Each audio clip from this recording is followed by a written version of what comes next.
no customers, no plants, and now we're in the zones. This time that we live for is now. Yeah. Okay. So today's class is on evergreens that bloom early. So there's a lot of evergreens. Very, very few of them bloom, and even less of those bloom in the spring. And they're usually pretty fragrant in the spring. So we've got a collection of those. What would you look at? And I don't know how Chris did it, but we were looking at it going, oh, and all of them, every single one of them are javelina and deer resistive. There you go. So you have to ask that question. Everything he shows off is going to be, and then how do you get them to bloom? How do you get them to grow? Sizes, sun, shade, all those kinds of things. You'll be an expert on all things evergreen after this class. Now, Chris is my right-hand man when it comes to trees and shrubs. He's the guy. He basically controls all the farms. He's been to most of the farms. He knows what's there, who grows the best stuff. And so he's my eyes and ears out into, welcome you all, out into the farm community. And he's curating plants from Texas to Oregon, to Tucson to Central Visalia, and everything in between. So that's kind of a juggling act to keep all that stick going in the time frame that we need. So he's my guy. And Chris is second generation. He and his dad worked him before him. So it's like this all in the family kind of stuff. We've had husband-wife teams work here, brothers, sisters, well now father, sons kind of stuff. So love working with Chris, and he makes me look way more professional than I should be, just because he keeps us looking good. But he's going to teach a class today on basically the shrubs that will bloom for you out in the gardens, whether it's off a back patio, the entrance to that front entrance, the front doors, containers. I love some of these plants in containers because it raises them up so you can see and smell and touch and flavor. You can almost taste them because they're up elevated for you. Or raised beds. It's a great way to go. So with that, I should do the handouts. Yep. So I've got handouts for you, and for you folks internally, you're sitting down, you're sitting in there, you're in pajamas, sipping your coffee. You couldn't get over here to talk to us, but we gave you a front row seat. The handouts are in the column on the right-hand side.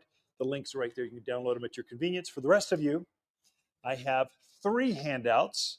One is, you did deer and rabbits too. Yeah. Is that left? Oh, okay. No, it's printed those. Okay, good. Well, we can hand those out, I guess, huh? I'll hand those.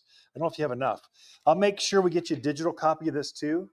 So some of you I know are very tech savvy. You kind of have a gardens folder right there. You kind of store things in your garden folder. We'll give you those. Okay, so you have a digital copy. And then you can always go to watersgardencenter.com. They're all stored right there. So it's a living, breathing website. So I've got handouts on deer and rabbit resistive, how to water and plant. I'm sure Chris is going to cover that. All these plants, I wrote a column earlier on all the plants. So if you're a note taker and you missed one, it'll be in your inbox here shortly. So this afternoon after lunches, I'll kind of sit down. If you could, please take a moment and write where I can read what you're saying. So is it a 6 or a B, or I have old eyes.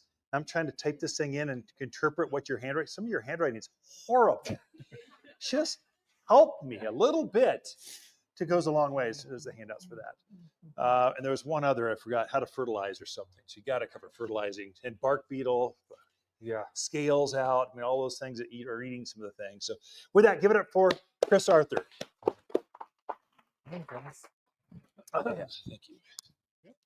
All right, guys. I wanted to start today by talking about some yard maintenance stuff you want to make sure you're getting done now.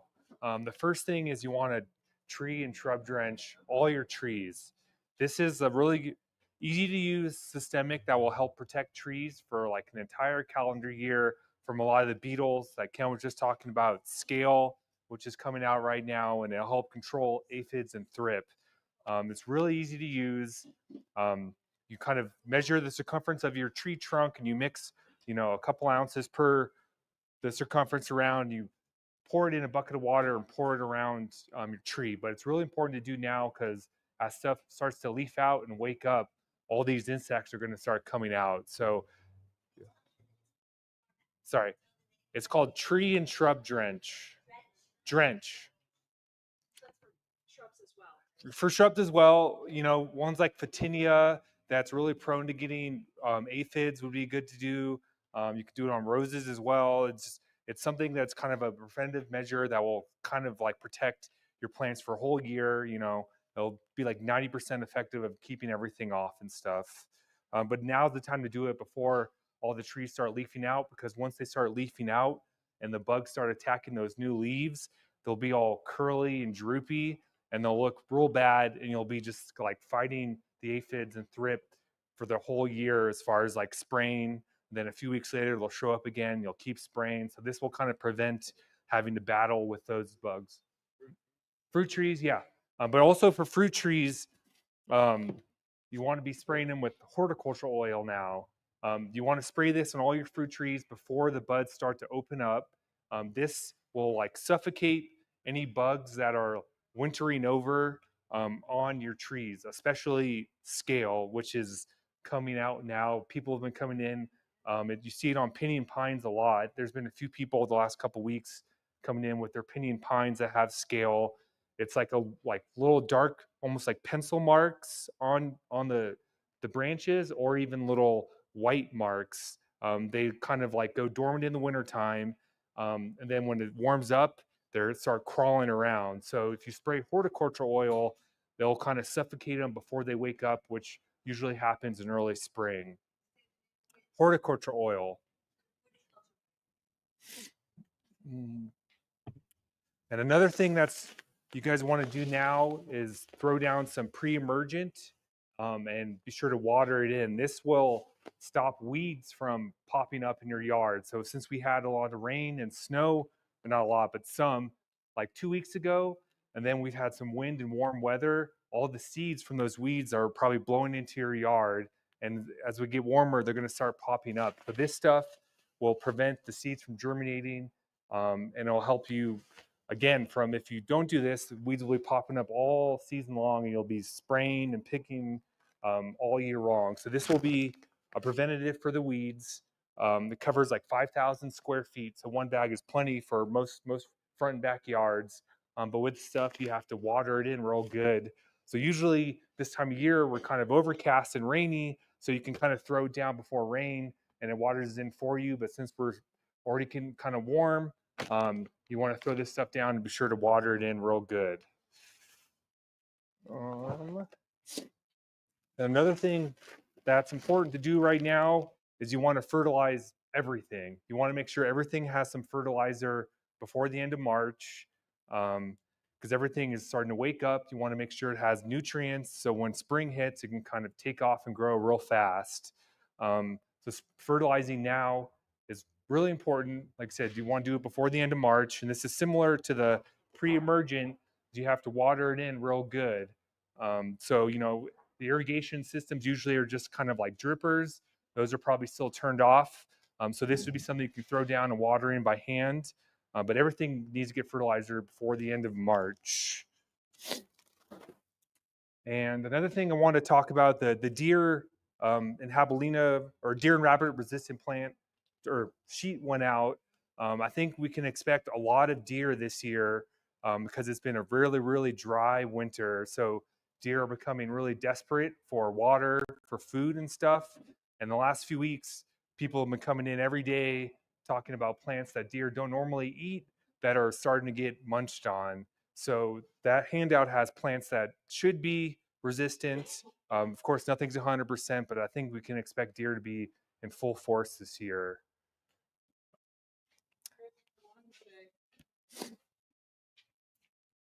I'm gonna like pop in here and there. I'm just here to support Chris. This is his first class. I'm Mackenzie. I'm Ken's daughter. Kind of running the place. If I can get him out of here. So I just want to mention the fertilizer. It is an all natural. So it's not organic because it's got bone meal. It's got that mineral in it, but it's all natural. So it's safe for everything in your yard. Dogs do tend to like it. So as long as you don't put any clumps, you put it up when you're done with it and water it in, you're gonna be fine with that. But you can do that on anything and everything. So don't be worried about burning with it. It's low numbers, 744. So it's not the synthetic. You can't really burn as long as you follow the directions. Okay, just wanted to mention that. Good. All right, and then another thing that a lot of people have been asking about the last few weeks is asking if they can prune stuff now. And I think now it's safe that you can prune your roses, prune some of the trees, um, prune some of your salvias. Someone came in yesterday with a picture of their salvia that's already starting to leaf out and get green, and she asked if it was too late to prune it. It's not too late. I think you want to do all pruning now. You know, usually we say end of February, March. But since we've been so kind of seasonally warm, you can prune stuff now. So fertilize and prune all your stuff and it'll be ready for spring. Don't prune your lilacs or your forsythia. If you prune the early spring bloomers, you will lose those blooms. So leave those ones alone until they're done blooming. Everything else. All right, so I'll start talking about some of the plants. So the first one we got is an azalea. This is an evergreen. That's an early spring bloomer. It prefers shade, afternoon shade. So morning sun, afternoon shade, when the temperatures start to rise. And it's like very acidic soil. But they have a super dark leaf, dark green leaf, pretty dark green branch. And you can see this one is already starting to get little buds popping up like they're about to form. But excuse me.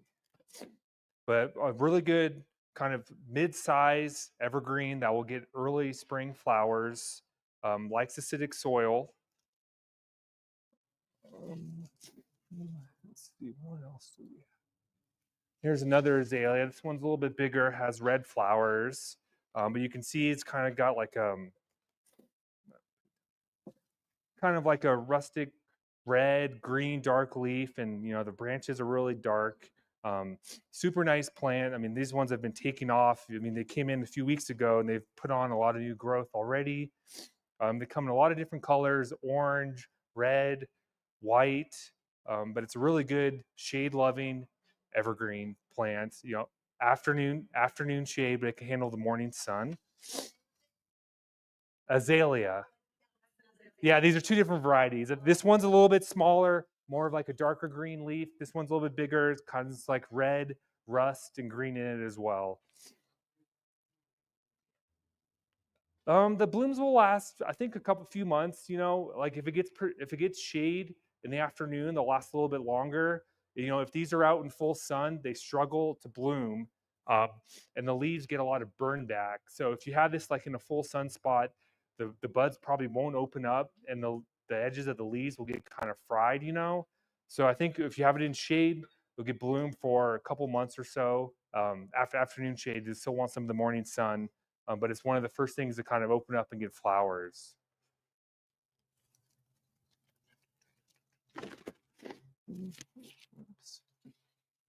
Some other good plants are hawthorns. These come in all different shapes and sizes, different colored flowers, kind of a very dark green, waxy leaf, which is a trait of animal resistant plants. They don't like the leaves with like a texture, and like a waxy leaf usually helps the plants kind of retain some moisture. So they're not super thirsty plants. But this one has these ornamental blueberries that, you know, they're not edible for humans, but birds love them, and they get a bunch of small little white flowers. And this one stays pretty small; it's just a couple feet tall and wide. Um, we have a bigger variety called the Yida hawthorn. This one gets super big. This one's like an 8-footer, super dense shrub. It gets some white flowers as well, and it kind of has some like reddish purple tints on the edges of the leaves. Very animal resistant, can take full sun. Then this other variety, which was blooming earlier, is the pink ballerina variety. This one is small, like the one with the ornamental blueberries.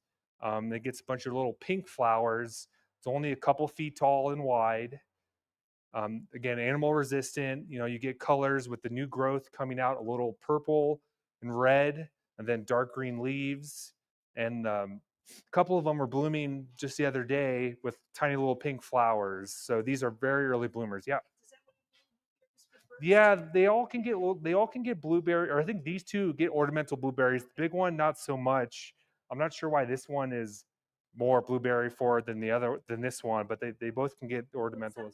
This is called pink ballerina. No, these are full sun.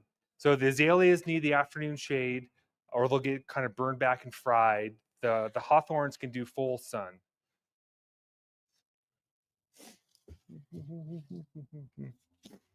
All right, so some other.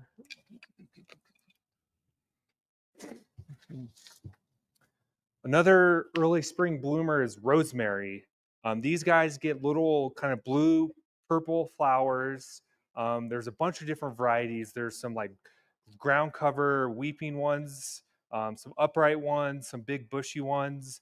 But these are super fragrant, so animals stay away from them, and they get the small blue, purplish flowers, and you can use it for cooking. It's really good for barbecuing stuff. You kind of pluck it off and let it dry out a little bit.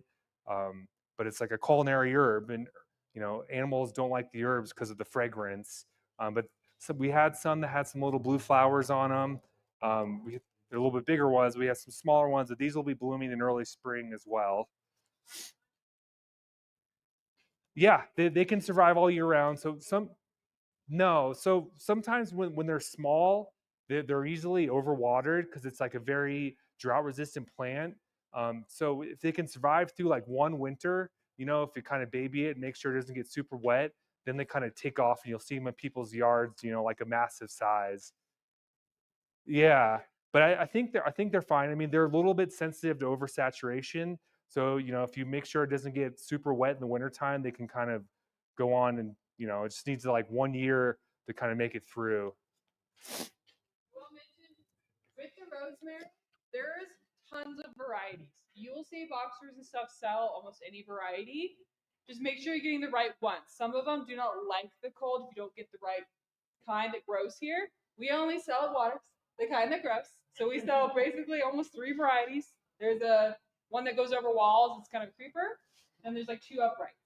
So that's kind of what you can grow here. Just be careful with that. Same with lavender. Just be careful what you're getting. You'd be surprised. You think it all grows here, and it doesn't. So it's just some of our winters can take some stuff out on the wrong varieties. They don't really like the shade. People tend to just overwater it in the shade. So full sun is way better, at least 4 to 6 hours, and then it probably wouldn't bloom in the shade. On the hawthorns to get berries, do they tend to draw them here?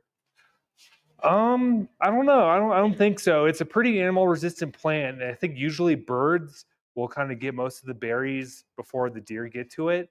Um, and remember the leaf is like a waxy texture, which is like a trait that deer shouldn't go for. Um, so I don't think you have to worry about deer too much. Yeah, I mean, the list is yeah, and nothing's 100. The nothing's like 100%. I'm sure there's things that we could take on and off there, but I haven't heard too many people ever have issues with deer with the hawthorns, and they can get blasted with sun. They're a pretty good plant. They're pretty underrated, and they have like a super dark color and can get roasted with sun. Yeah.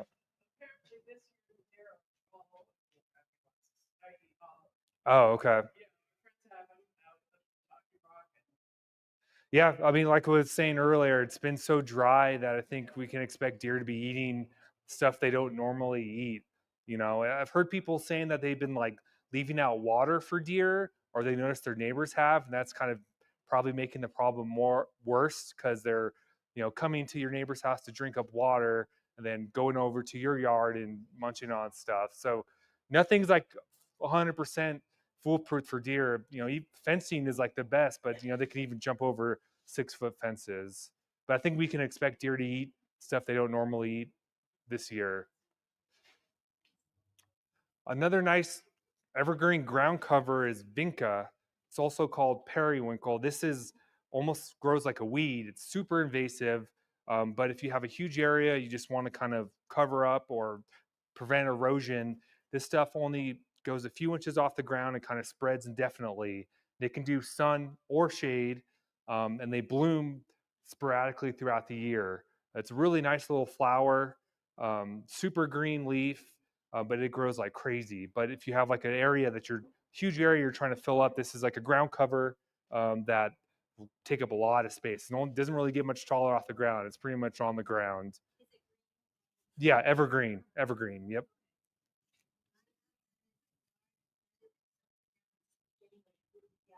hmm When was the last time you gave it some fertilizer? I mean, that would be another example of why now is a good time to fertilize everything. Yeah,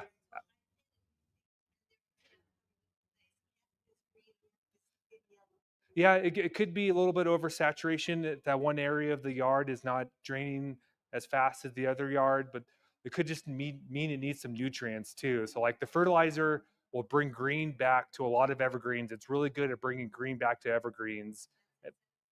Yep. Yeah. Um, but yeah, sometimes the yellowing can mean oversaturation. Sometimes it means it's deficient in calcium or iron.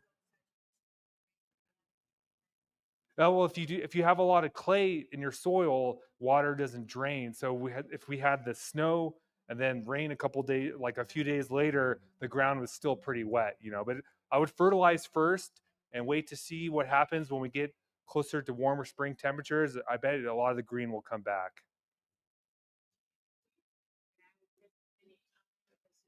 If you wanted, you could cut it back anytime. It's going to spread out all over the place. So if you,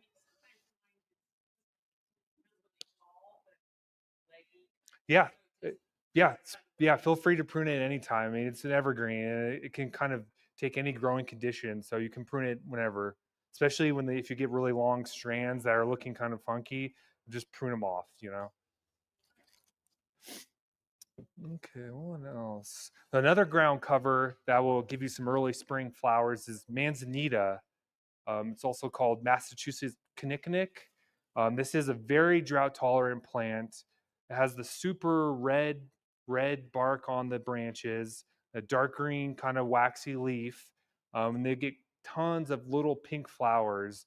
And these are another early spring bloomer. Like you'll wake up one day and you'll notice one is just like caked in pink flowers. This one gets a little bit taller than the vinca. It wants full sun, but it'll spread well. It has a really nice kind of red bark. It's the kind of plants you see hiking around everywhere. Those ones are like massive. These ones are kind of more domesticated, more for smaller size. Yep, absolutely. But these are really drought tolerant. So this would be something that you wouldn't want to put on your irrigation system. It was something you'd want to hand water, you know, in the summer, maybe once a week, maybe more like once every 10 days or so. But a lot of people have problems with these because they oversaturate it. So this is something that would not want water on a regular basis. And we also have some varieties. This is called the Chieftain Manzanita. It's more of like a shrub. So it gets to be a few feet tall, or like 1.5 feet tall and a few feet wide. More of a lighter green leaf, but still the super red bark. We'll get tons of pink flowers. Some of them were blooming with pink flowers last week, and someone purchased them. This is again very drought tolerant, not on irrigation, but a great evergreen that will give you some really like small little pink flowers super early. Yeah, they're pretty slow growing. Yeah, the vinca. Oh, yeah, they're all going to be pretty slow growing. A lot of the native stuff grows pretty slow because it kind of conserves water. No, not at all. If you put either on irrigation, same with the rosemary, they'll get oversaturated and they'll die quickly. In the winter, once every couple weeks for these guys. But if we were to get like normal amount of rain or snow, you probably wouldn't have to worry about it much. If say we get some rain, if we were to get rain in the wintertime, you probably could not worry about it for a couple more weeks or so. But if we have a winter like we were having, maybe once every couple weeks, but don't want to oversaturate it, just kind of give it a little bit of a drink. All right. We'll talk about this is an evergreen magnolia. So this is like a small tree, gets to be about 20 feet tall and 6 to 8 feet wide. It's the only variety we carry that's an evergreen, but this will get some white flowers as well. It's kind of a very compact, dense, kind of cone-shaped tree. Um, Another thing that's very drought resistant, doesn't like a lot of water. Another kind of slow grower, but it's a nice evergreen tree that will give you some white flowers. Not as big as the ones that you saw down there. The ones down there with the big tulip flowers, those get about the same height, but they get a lot bigger flowers. These will get a little bit kind of smaller white flowers. These guys, we've got two in our yard. They can handle a lot of sun. They can like a little bit of shade, but they can do full sun. It's just more watering on them. These guys get those big white flowers that smell. They're really fragrant and stuff. Never seen them carry like a bunch of bees to that flower because it's so big. But if you want the fragrance near a front door, near a sitting area, I love it. It's gorgeous. So yeah, it's just a great tree. So they all can kind of do more sun than people think here. It's just how much water do you want to give it? And it's not that much more. But these guys are fantastic for around here. Yeah, this one's the only evergreen one. This is just what it looks like forever. So yeah. But yeah, bigger. It gets to be about 6 to 8 feet wide and I think 15 to 20 feet tall or so, somewhere in that range.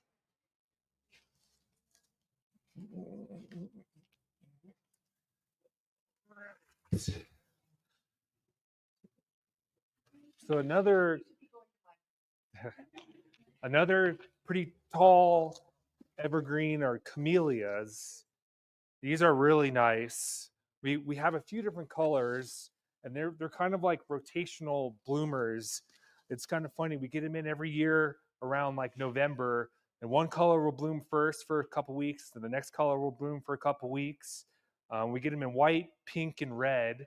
These guys can get to be like 8 feet tall and wide or so, but this would be an afternoon shade plant. This variety is the one that can grow here. A lot of people from like Southern California say that they grow like massive there, like in San Diego and stuff.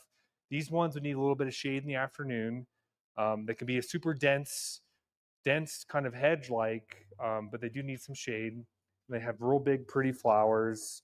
Like I said, they're kind of rotational bloomers. You can see that this red one is kind of on the tail end of its bloom, while these pink ones are just waking up the other day. Yeah, and it's an animal-resistant plant. The deer might go for flowers, so she lives here because they're desperate. These are really nice big flowers.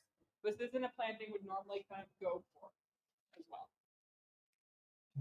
If you want to make it a hedge, yeah, what would you do to make it a hedge?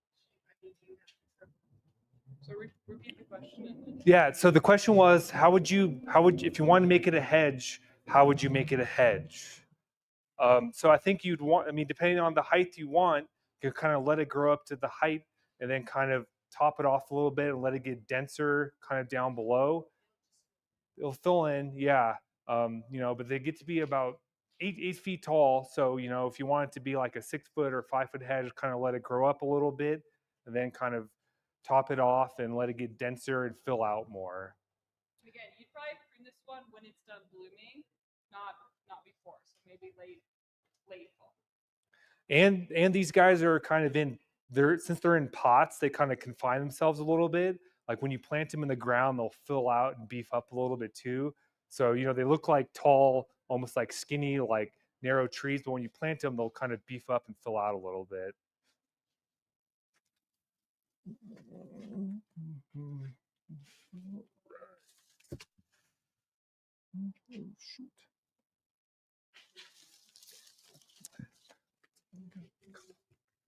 We got a couple of vines that are evergreen. The first one is pyracantha. It's also called like firethorn.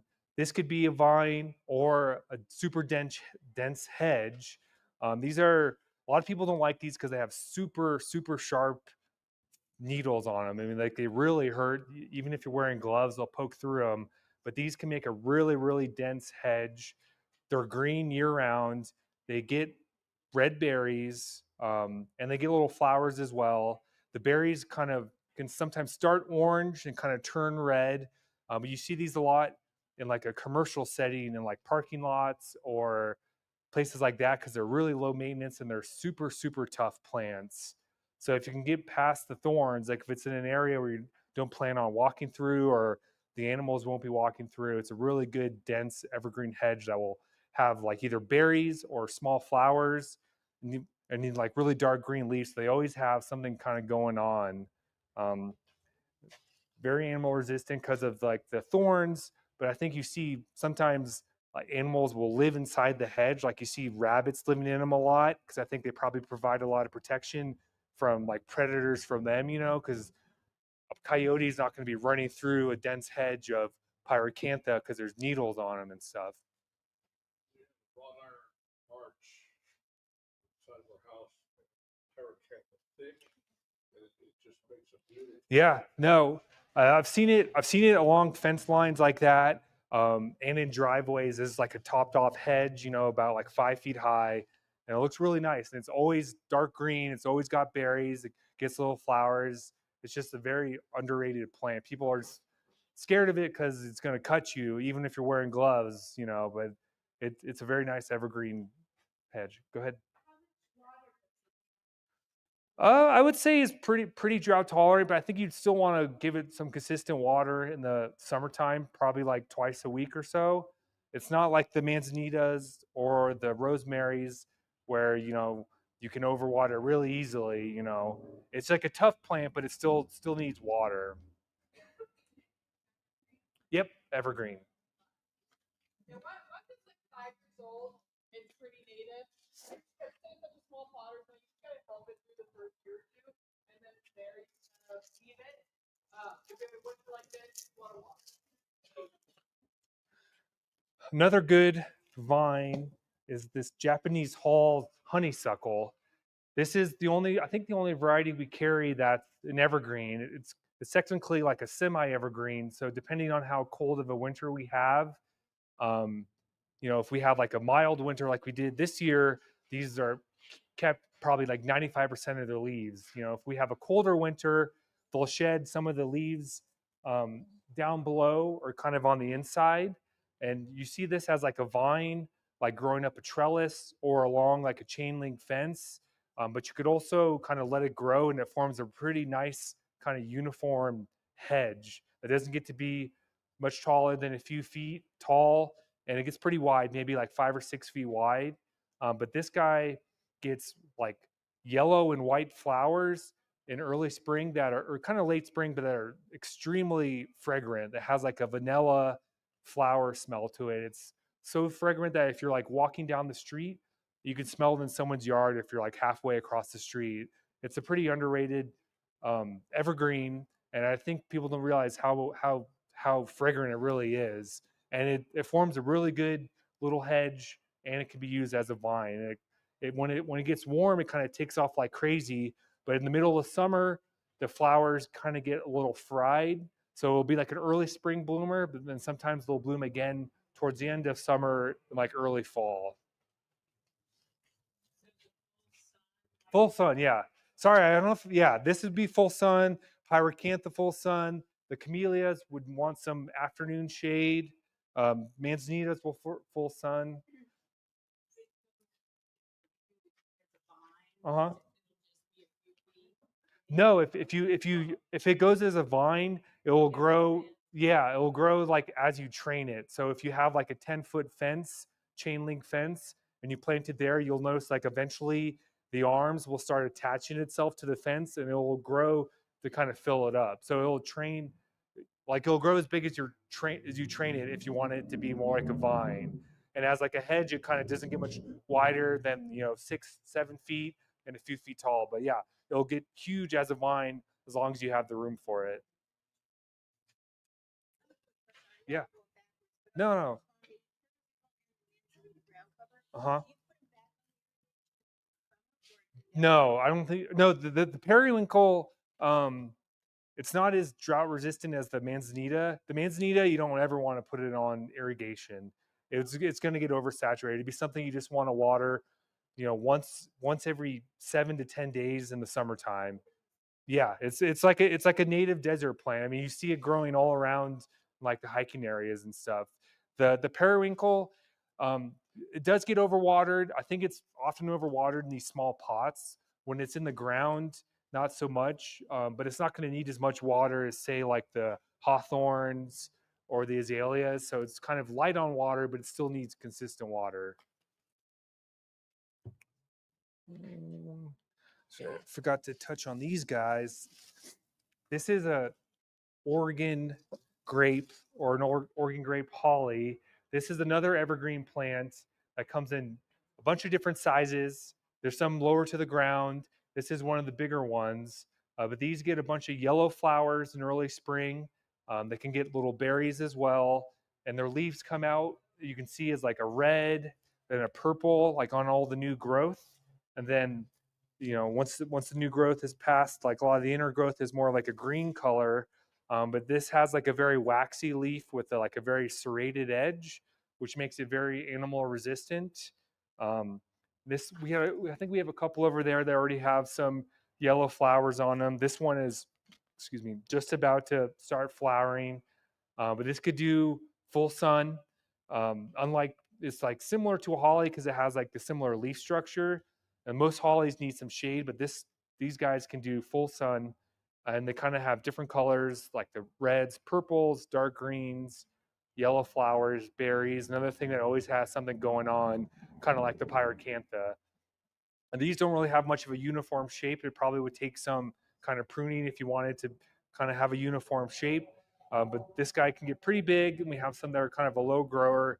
But this has many different colors kind of all throughout the year. This is called Compact Oregon Grape. Yeah, it's Mahonia. Or just Mahonia, yeah, that's the other name. That's the other name. I will say, so these look ugly in pots. I don't know if you noticed. They look gorgeous in the ground. Natives, any native, kind of looks gross in a pot. It just doesn't love it. It wants to be in the ground. So when you put, I have one of the creeping ones under a big juniper tree. It looks amazing. The colors stand out more. They look more green with the red, and those yellow flowers when they pop, you see it from everywhere. So it is a really great native plant. The creeping ones love to be under trees. They can handle that shade. The upright ones like more full sun. Don't ask me why they're different. I don't know. It's how they make them. But I find the uprights tend to take full sun. The creeping ones just need a little bit of shade. But that yellow is I just love it. You can't beat it. Everything likes it. It does throw off blueberries in the winter too. So again, it's another animal bird feeder. You can see some hiding under there. There's a few. Yeah, they're soft. I mean, you can feel it. They probably Deer don't come for this one because of that serrated edge, so they're less likely to come in and picking around in this one for stuff. But yeah, these berries are kind of soft compared to the berries on the hawthorn. If you wanted, that's like a rock hard one. I mean, you could probably eat them. They probably would taste kind of bad, but birds love them.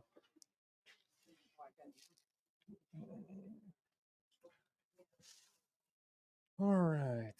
So this isn't an evergreen. This is the dogwood, but it has like a really nice red bark. So even when it sheds its leaves in the wintertime, it still has some color. I believe these guys like a little bit of shade, and they do get, I think, a bunch of white flowers. It's just something that, it still gives you color in the wintertime because the bark is really red, kind of similar to the manzanita bark. Just a little bit of color. So we'll talk about some hollies.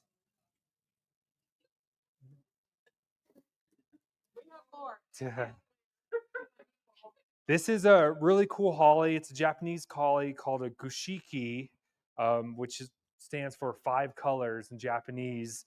These guys have like their new growth will push out like a pink kind of reddish new growth, and their leaves are like a green, yellow, and white kind of like sparkled color. These get pretty big. I think they get to be like 6 to 8 feet tall, and they can get little flowers on them as well. But it has just tons of color. None of it's. I haven't seen any of like the new growth like pinkish color yet. You can kind of see it on some leaves. This would be something that likes a little bit of shade in the afternoon, but it just has color year round, especially when it starts pushing out new growth and has flowers. You'll get the whites, you'll get yellow, you'll get green, um, and some pink and red on the new growth. It's Gushiki holly. This is kind of a more traditional holly you're used to seeing around here. This is called Berry Magic. Has again like the kind of serrated leaf, like the Gushiki holly, but a super dark green color. This one will get berries, but with the hollies, they need a male and female need to be together to pollinate. But this variety, they're kind of grafted together, so you just need one plant. And these get little flowers as well. I think they're little like white flowers, and they're usually covered in red berries that the birds really like. Um, this would want a little bit of shade in the afternoon, but again, very animal resistant with the serrated leaf. The berries are what birds really like them, but it's a nice kind of low maintenance. It gets pretty tall, like 8 feet tall or so, but like a very nice low maintenance evergreen. They're also really great. So they say they get 8 feet, but if you put them in pots, they'll stay smaller. They're great near front doors during Christmas time because they get their red berries. We just brought these in. They just got cut back at the farm, so they don't have the red berries as much. But they're great winter front door plants with that color. A lot of people struggle to get color in the winter. They're like, flowers can't go outdoors, poinsettias can't go outdoors. So they're like, what do I do? And like that's another good option. The berry magics are the ones that will give you those berries year after year.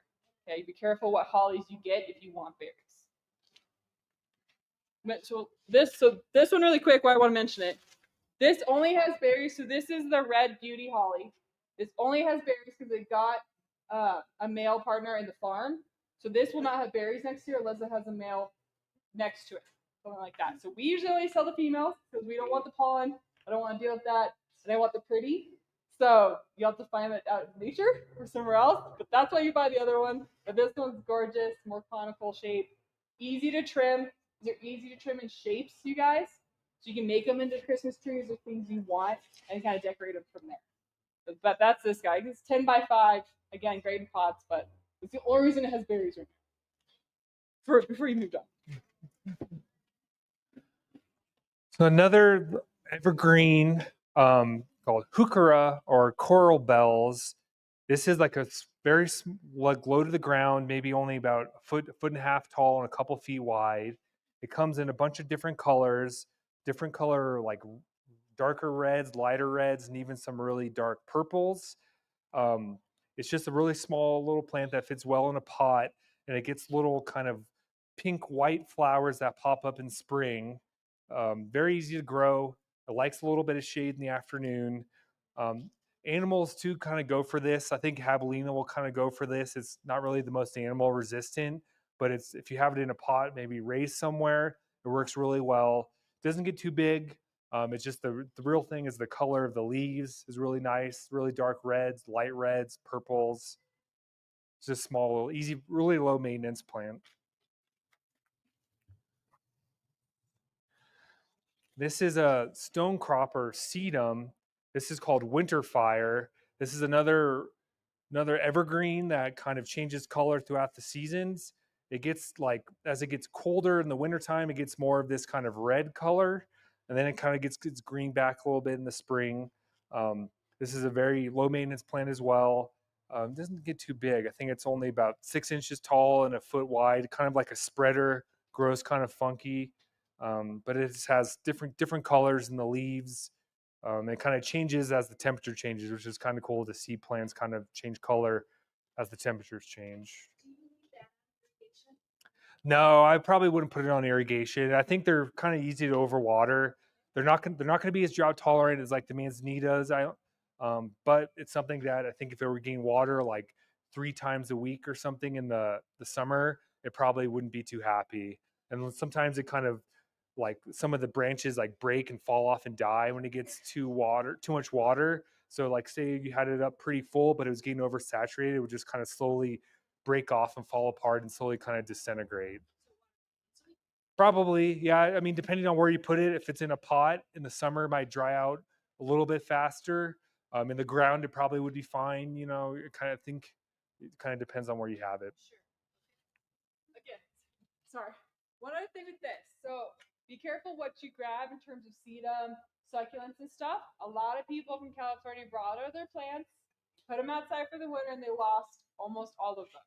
So not just anything can grow outside in that kind of environment with succulent. So be careful what you grab. A lot of things that are indoors in box stores or in our indoors cannot go outside. Stone crops, pins and chicks tend to be your biggest name brand that you can then move outdoors. There's like hundreds of varieties of sedums, succulents, stuff. So be careful what you grab. In the summertime, we have a full row of tables that you can grow here out year round down in our lower house. It's just a little too early to get them in. This is just the first one that looks nice. So just want to mention that these are great to shove in containers because they'll fall over. In your big rocks or things, you're like, nothing grows there. It gets too hot. You can shove one of these suckers in, and they do great. They can handle that heat and grow with a tiny little space. They don't need a lot of room. When is a good time to plant? So you can plant them when we have them. We just bring them in when they're pretty. But you can plant this now, especially with how warm we've been. The ground is super nice to plant in, and we're still cold enough. You're not going to have to water all the time. Yeah, I'm sure you're going to get into watering in a second, Chris. No. I mean, okay, no, that's why. Sorry. I'm too excited. They are full, yeah, my father's daughter. They are full of water, so they can go from, especially if they're desperate. It's not like a first choice, but because they have moisture in them, yeah. Those can stay up during the winter. Yes, these ones can stay out during the winter. So they get that pretty red color. Okay. Most of them can if you get them, especially if you get them from us in the right area, they can go outside. We get uprights, more creepers, blooming ones, things like that. Do you want to go into watering really quick before you finish? Sure. Your plants. It's just watering is important right now, and we're kind of in between switching seasons. So I'm going to talk a little bit about that, and then finish out the plants. That sound good? Everyone? Yeah. Okay. So normally in the wintertime, you know, it's usually overcast and a lot cooler than it has been this winter. So watering, you'd want to water stuff once every couple weeks. If we were to get like rain or snow, you're probably good for another week or so. But since it's been so warm, I mean, I think this time of year you're probably watering like once a week or so, depending on what the plant is. You know, plants that are dormant don't necessarily drink up as much water, but they still need water. So if you haven't been watering this winter, it's good to start like today because plants are going to start waking up. They're going to need water. Um, most people probably have their irrigation systems turned off. Um, so you have to go out there by hand to water stuff, but it's time to start thinking about watering consistently till the irrigation comes on. Go ahead.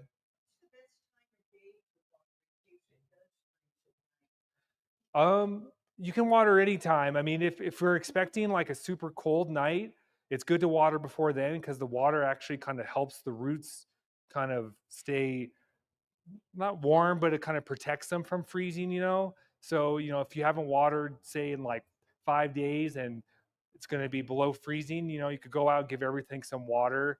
But you don't have to worry about time of day, really. Just if you're worried about stuff freezing, it's like the water actually helps them, you know? But you don't have to wake up at like 4 in the morning to water. It's weird that every single year people call in talking about how they like, oh, I water correctly. Like I wake up at 3 in the morning to water because you don't want to water in the middle of the day in the summer. You don't have to worry about that stuff. You know, a lot of the plants will give you like a visual indication if they need water too when it gets warmer, you know. Um, so no, doesn't matter what time of day. I hope that answered the question correctly. Yeah, well, so that we're handing out our warranty guide. I think in this handout, when he emails everyone, it will have a watering guide in it. Super nice to just basic line to have. It goes with new plants and established plants. Kind of tells you baseline. I mean, each yard is different. That's why it's hard to talk about watering. Irrigation should probably be turned on here in the next couple weeks because I see we're hitting some 70 days and we're not really freezing at night. So about March, mid-March to end of March is when you turn them on. If you haven't watered anything recently, you should probably water. We've been super dry. I'm feeling everything's going to struggle coming out this year. So if you can get it water now, at least a good drench, it will help it pop out more when they're starting to leaf out, things like that. Had something else, I lost it. But just We have to water year round here. We're very dry. Even if we get a good snow or rain, sometimes it's only a glass of water, and I can't even survive off that. Okay, I can try, but I don't do well. So things need water here, even if they're native, even if they've been in forever. You'll notice they look a lot better when they get some help. You can leave them do their own thing; they will survive. They just look nicer when you have a yard that you want to appreciate. Give it a little bit of water, a little bit of something. Okay, but mid to end of March when you're about to turn on your irrigation. Okay. So starting now, twice every other week. No, probably like once a week now. Once a week. Yeah. Depending on what the plant's like. If it's something dormant, it's, like I said, it's not drinking up as much.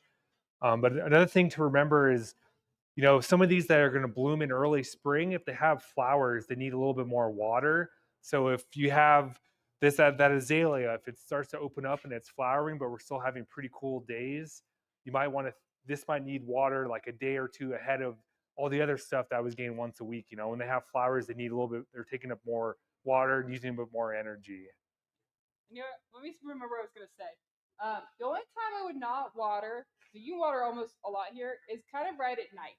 If you water overnight, kind of because you're like, yeah, the water won't evaporate, it'll stay there. You just run the risk of getting fungal a lot. That bacterial disease gets in your dirt, gets in your plant, and it shows up. You can water at night if you want. It's just most people get that fungal. So I'm really hesitant to do that kind of watering. But you can start. 3 is a little crazy, but do what you wish. It's your hobby. But you can do it in the morning is the best time, midday, stuff like that. Okay, I worry about nighttime waterings. Sorry. Go ahead. Right. Are you talking about like watering all plants, the larger trees and like the types of bushy oaks that are there? Yeah. Oh, yeah. The question was about watering. Are we talking about all plants, like big trees? What else was it? The native stuff. Yeah, I mean, you want to water big trees. I mean, if they're, if it's something that's been in the ground for like 20 years, it's, pretty established, it's probably taking care of itself. But if we go through like a real long dry spell, it's smart to give it some water, maybe like once a month if it's like a, 25-year-old, 40-foot tall pine tree. But even all those still need water, they're not, if we go through like a super dry spell, it's still good to give them some water. Yeah, make sure you're watering where the tree. Yeah, it needs it. You want to soak it a couple hours, and you want to soak it where the tree line is. You don't want to do it right near the base. That the roots don't take up anything. Right where the limbs end, that's where you're gonna want to water. And again, once a month it's more than. You just lay a hose down there, Yep, soaker hose, regular hose, whatever you want to use. turn it on a little bit. Yep, about an hour. leave it for about. I would say leave it for 3 to 4 if you're not going to water that often. 3 to 4 is fine. Those native stuff, again, you don't have to water a lot, but when you do water, soak it because Then the you move roots that are. hose around. Yeah, if you can. Yeah, move the hose around if you can because the roots are everywhere. Yep. Okay. All right. We can have a whole class on water. We can talk more later. That's just the baseline. Okay. Each yard's different. Each plant's different. We can help you somewhat. All right. I'll let him finish out these, and then we can do some questions.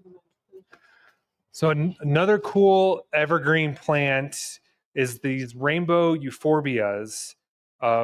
It's like related to a gopher plant. If you're familiar with a gopher plant, they're called like flowering spurge plants. This one is like green with a little bit of yellow on the edge of the leaves, but it also pushes out growth that's like pink in the wintertime. And they get like little like lime green flowers in spring that they bloom for a long time. They bloom from spring through most of the summer. These are very animal resistant plants. You can actually like pull apart the leaf and they have like a white goo inside of them. So animals do not like this. If someone wants to take a look at that, you want to see everything. It's called a rainbow ascot euphorbia. Euphorbia is the plant. It comes in other colors. There's one called like a Merlot euphorbia, which has like a dark purple, dark pink kind of color. These are very drought tolerant. They don't like a lot of water. Really good for pots because they only get to be a couple feet tall and wide. But something that has kind of different colors throughout the cold season, then pushes out some lime green flowers in spring. It's a pretty cool little plant. Yeah, evergreen. Okay, evergreen. Evergreens are candy. All watered and keep it in the winter, and What's going on with it? it's just I'm not sure what to do with it. It's not dead and it's not alive. It's Kind of in between. Should I not water it the way? no. I mean, do you have it in the ground or a pot? It could have been the ground was still saturated because they're pretty drought tolerant plants. So what happens is people kill this often when they put it on irrigation. So this would be something that would not want to be on irrigation. So it could have been that the ground was still a little moist, maybe got a little bit too much water. Like when we're watering in the winter, we're not necessarily watering as much if we're like the middle of summer, like water wise. I mean, a little bit more, but it's not like if it were the middle of July where you just went through like a heat wave of like 90 degrees every day. Sometimes you just give it some water to kind of perk it up a little bit. My guess would be that maybe it got a little bit oversaturated. We could talk about it later, or if you have a picture of it or something. Yeah, I would for these, so they can lay down in the winter, especially if you get snow or something.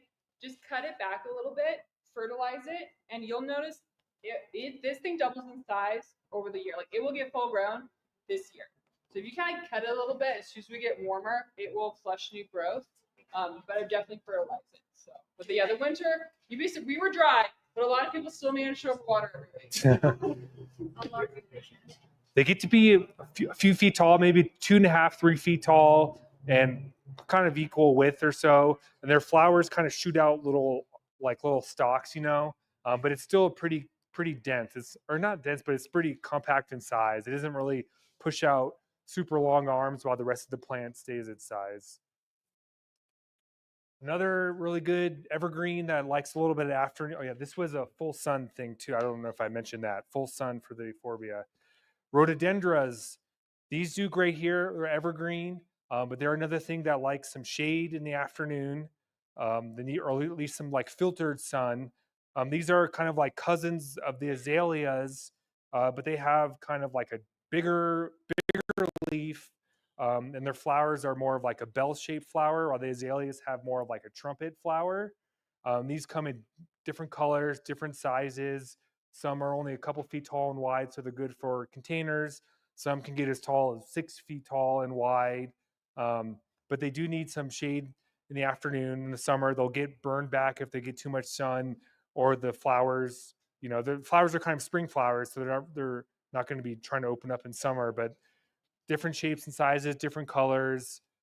I've heard Ken call these like the planting nerds' favorite flower or something like that. They're pretty cool little plants.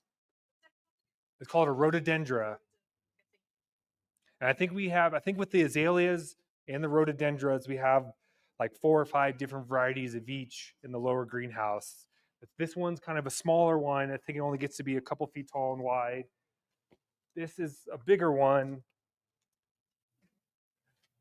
that gets, I think, 5 to 6 feet tall and wide.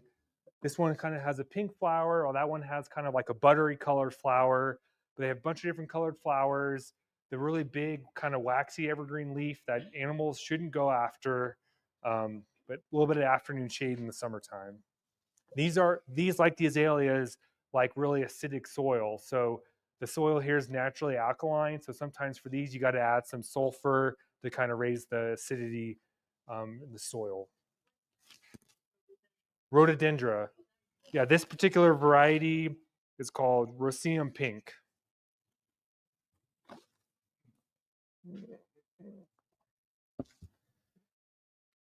Another good evergreen kind of smaller flowering plant are these hellebora roses or Lenten roses.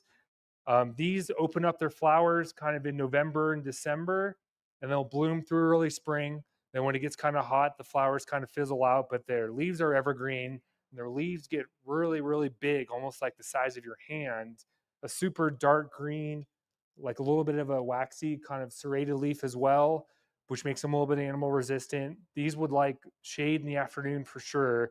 They can get kind of the burn back pretty easily if they get too much sun. They kind of come in like these, like a darker purple, lighter purple, and some whites. But they're kind of a cool little rose that fits in like a good for a container because they only get to be a couple feet tall and wide, but their leaves get really big, which is nice. But they do really well in shady spots.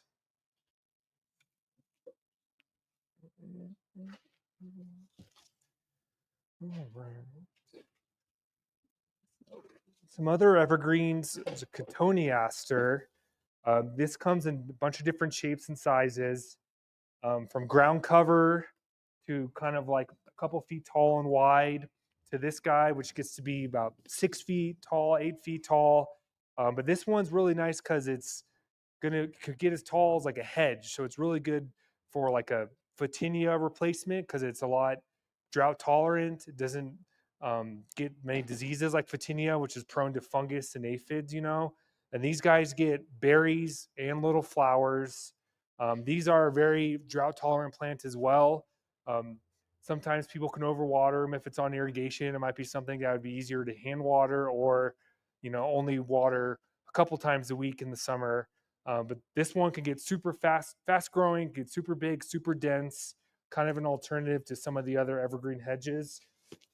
And these other varieties are more kind of a ground cover, um, better for like erosion prevention and stuff. Is kind of where you see these mostly.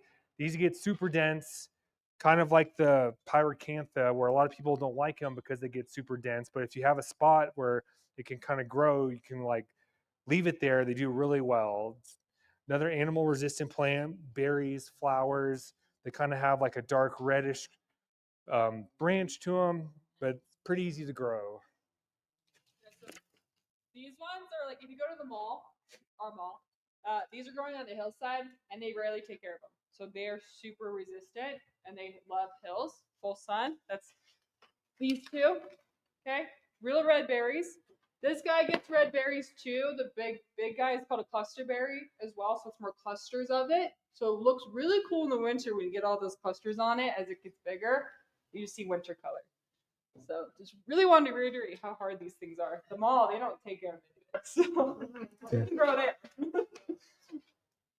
Did someone ask what it's called? It's called cotoneaster, but it's spelt out like cotton Easter. So it's commonly mispronounced as well. Yeah. I'm sure you guys have seen these. This is heavenly bamboo or nandina. It comes in a bunch of different varieties, different sizes and shapes. Um, these are an evergreen plant. You never have to prune them. They're very easy. They're very low maintenance. They get kind of red colors, some purple colors in the winter.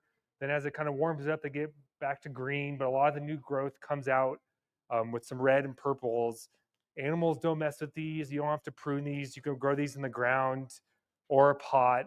Um, this variety is called Plum Passion. This one gets a little bit taller. It can get to be like 5 feet tall, but only a few feet wide.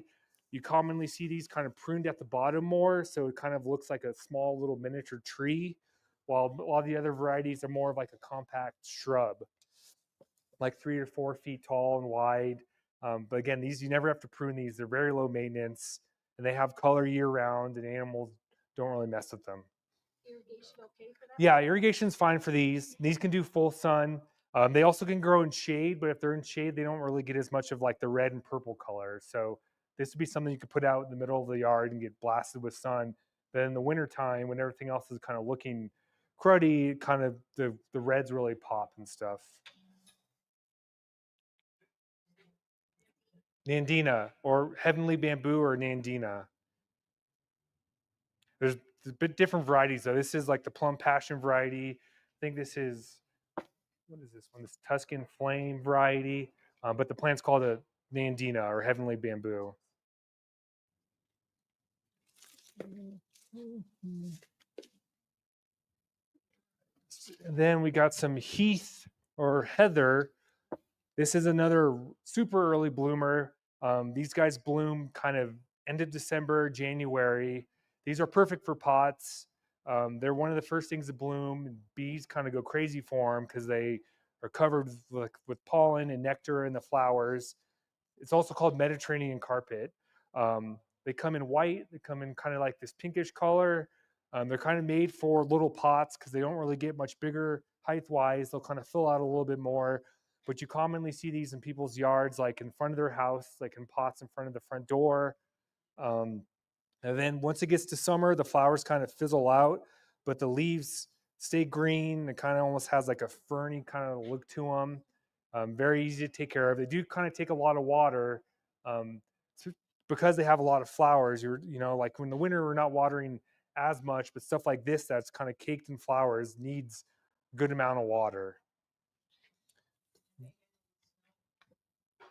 Yeah, they can handle the snow. They're very, very cold hardy. So they can handle the cold temperatures. I mean, they're covered in buds like in November and December, and then they kind of just open up towards the end. So it's one of the first things to get color. They can handle the snow. They can handle the cold really well. I'm sorry? What time of year? Oh, you can plant them anytime. I mean, I think you'd want to get them planted maybe before November, December, so they're kind of set so they can bud out and be ready to bloom by the end of winter or really early spring. And I think these guys want a little bit of shade come summertime in the afternoon, or at least a little bit of filtered sun. Yeah, absolutely. I only sell heath here in the spring. So you want to see us carry it in the fall, I only carry it when it's blooming. So we have red, white, and purple. So don't wait on it if you're thinking about it, because once I run out, I run out, kind of thing. So. Could you tell me how much that one is right now? No. Come up later. Yeah, that's on that guy. And this guy will mention first thing the bees go after. Their bees are looking for everything. They're desperate. This is the first thing they love. So if you have fruit trees or things that give you fruit that you need pollinators for, this would be great to plant around that area because it brings the bees that then pollinate all your fruit trees. So just a little tidbit there. But they do like their water. Yeah, we have these down the lower greenhouse, and I was moving some tables around that had these on them just the other day, and there was bees kind of swarming everywhere. It was a little scary for a second. But not like the bees are aggressive though. Everyone hates on the bees. It was just kind of like, whoa, whoa, like they were kind of all around. All right. So I think that's all the evergreen plants. I did bring up some of these trees. They're not evergreen, but they're crabapple trees that are starting to leaf out already, which letting you know that it's springtime. This is a prairie fire crabapple. It's kind of the main variety. It's very popular around here. They're all kind of smaller trees, maybe 15 to 20 feet tall and wide. This is a spring snow crabapple, so it gets kind of white flowers. This guy will get some pink flowers, kind of early spring flowering trees, and then they'll have green leaves or kind of the red leaves up until wintertime when they shed all their leaves. But these have all started to wake up just within the last couple of days. So kind of gives you an indication that we're kind of into spring or into early spring already.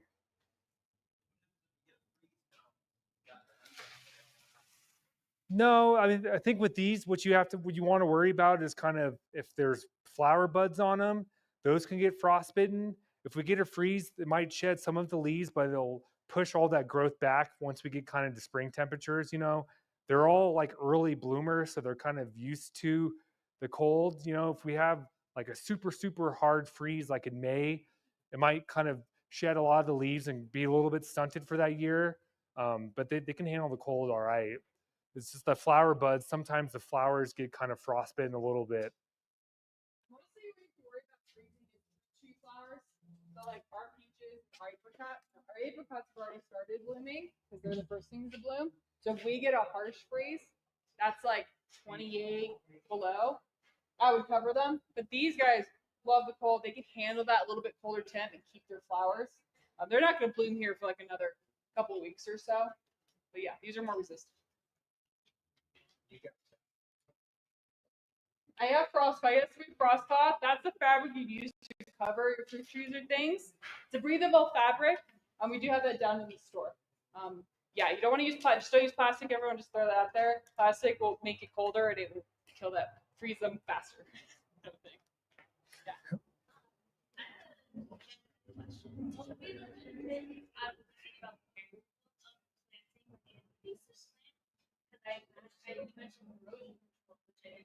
But would we have to worry about taking the rest of the garden If you planted an invasive plant. Yeah. Uh, oh, the periwinkle. So repeat the question one more time. Oh, like what would be Oh, okay. So the question was, what are the benefits to planting something that's known to be invasive? Um, the benefit would be like erosion control, like you mentioned, or if you have like a hillside or like a big bank down like your driveway or the side of your house, something like this will cover up most of the area. And they're kind of made to grow if indefinitely, so you can kind of place them sporadically and they'll fill in the area pretty easily, and a lot of them are relatively low maintenance, especially the cotoneasters. So you don't have to worry too much about care, but it's more, I think, for kind of filling in big gaps. You don't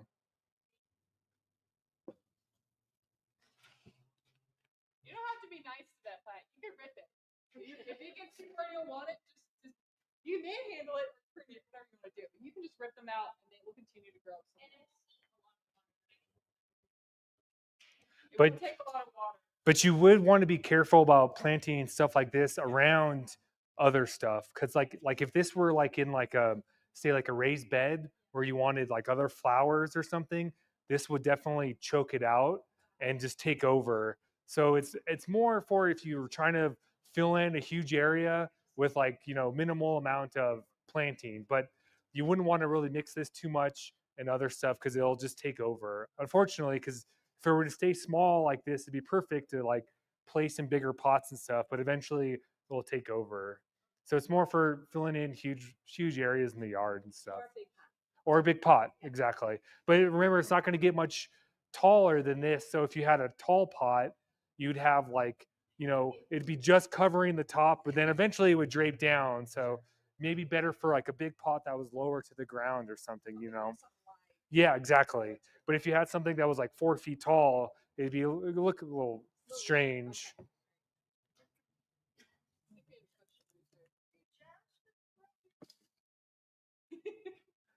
Certain varieties grow here. I don't know, you might know the varieties better than I So do. not much jasmine grows here. It's more of a shade plant if it does. There's star jasmine can grow here. That's as close as you can get to a true jasmine. That's the smell.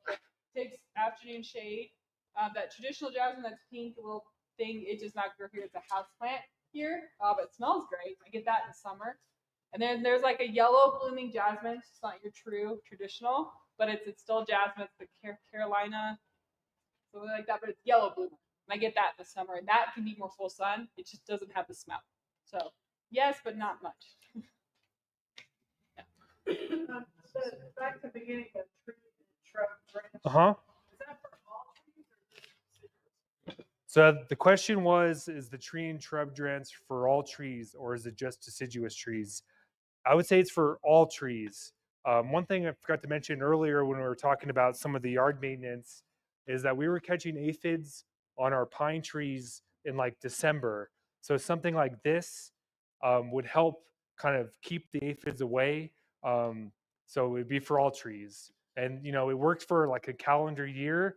So it's good to feed it to the evergreen trees kind of on the same schedule as you would the deciduous trees. You could just kind of mark your calendar as like February, you drench all your trees because the evergreens obviously have needles year round, but with the deciduous trees you're trying to protect the new growth from coming out looking funky, but you could use it for all trees. Sorry, the question was, can you use the tree and shrub drench for roses? Yeah, you can use them for roses. You can use them for, yeah, I mean, for roses or for tinea, like bigger shrubs that are going to get aphids in the summertime, I would use this stuff for all those as well. Yeah, absolutely. I think we say this time of year mostly for the deciduous stuff because they're about to wake up. But you could do it for the evergreens anytime. But we kind of say right before spring as things start to wake up. But definitely roses, definitely photinia, evergreen trees, deciduous trees. You said with trees, I never tried on the roses things, but it talks in how much to use for inch in diameter, how much to use for. I think you can kind of guess how much to use. I mean, I know roses are going to have some like multi-trunk and stuff, you know. I mean, you can use your best judgment. You maybe just kind of measure around and maybe take a third off because there's a lot of gaps in between, you know. I mean, I don't think you can really overdo it. You definitely wouldn't want to like do half a gallon in one rose bush, but I think you could just use your, I mean, maybe you can you could guess like if you expect the rose bush to be about 6 feet tall in the summertime, then maybe give it as much drench as half of that because you're probably doing it when it's dormant and when it's been pruned down, you know. You got to think about stuff. It is expensive, but you can pay someone to come out and do those stakes and try and spray your trees. That never really works on trees, especially your big pines, because they can never get up there and spray that much. And you're only recovering that problem at that point. You're not protecting it further on because those borers and scales have hard backs, so they're hiding in your trees. So I have a really good success with people talking about this. I saved all my pines last year. I moved to a new house and they all had scale and I was losing them all really fast. And I used that and I only lost one. So this is really great. So you gotta think long term on your stuff. You can have someone spray if you want, but this is gonna be a better option long term. Just think of it kind of that way. And you water it in, pour it right at the base of your tree. So you don't need to pour it on the outskirts. It goes up through your bark layer, your cambium layer. So you can pour it right on that base of that tree. It's counterintuitive to everything else you know, but right there, mix it in water, pour it right on. Okay. Any other questions? I know we're kind of going over here, but good class, you guys. Give it to Chris. Thank you. We'll answer questions if you want to come up.